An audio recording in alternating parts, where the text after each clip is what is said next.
Le prophète sallallahu alayhi wa sallam invoqua Dieu pour le chameau de Jabir.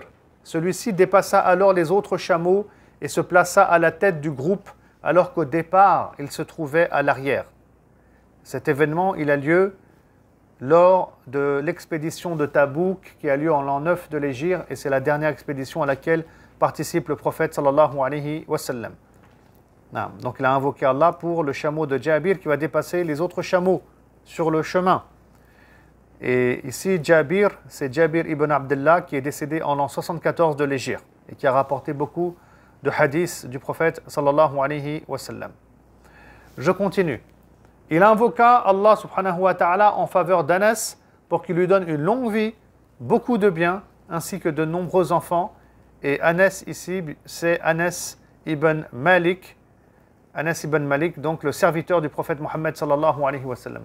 Quand le prophète sallam il arrive à Médine, Sulaym, une femme de Médine donc, va donner son fils Anas ibn Malik, qui a environ 10 ans à l'époque, au prophète sallallahu alayhi wa sallam pour qu'il soit à son service. Et Anas ibn Malik a rapporté énormément aussi de hadiths du prophète sallallahu alayhi wa sallam. Et puis un jour, le prophète sallallahu alayhi wa sallam va invoquer Allah pour lui, pour qu'il lui donne une longue vie. Et il va vivre jusqu'à l'âge de 103 ans, en sachant qu'il y a une divergence dessus. Mais la majorité dit 103 ans, qu'Allah lui donne beaucoup de biens, il sera riche, et de nombreux enfants, il aura plusieurs épouses, et le nombre d'enfants, je crois, va dépasser les 100. Il aura vraiment beaucoup d'enfants avec plusieurs épouses. C'est les doigts du prophète sallallahu alayhi wa sallam.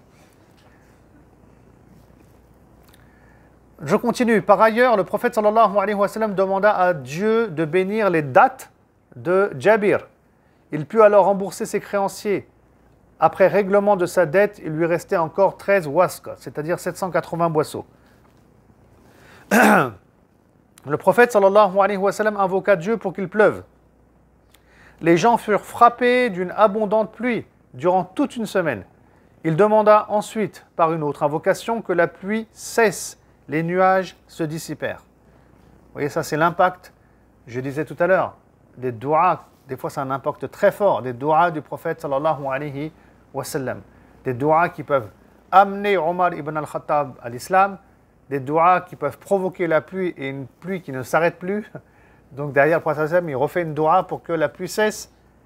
Et donc, bien entendu, quand on est aussi proche d'Allah subhanahu wa ta'ala, lorsqu'on fait les actes obligatoires, les actes surérogatoires, qu'Allah vienne à nous aimer, lorsqu'on patiente, qu'on est dans l'obéissance et qu'on est aligné dans la voie d'Allah subhanahu wa ta'ala, nos doua, bien entendu, elles ont ensuite un impact qui est très fort. Vous voyez, et c'est pour ça que c'est vrai, on dit il faut beaucoup invoquer Allah, l'invocation c'est importante, mais ce qu'il y a derrière, la personne qu'on doit être avant d'invoquer Allah, franchement c'est le plus important.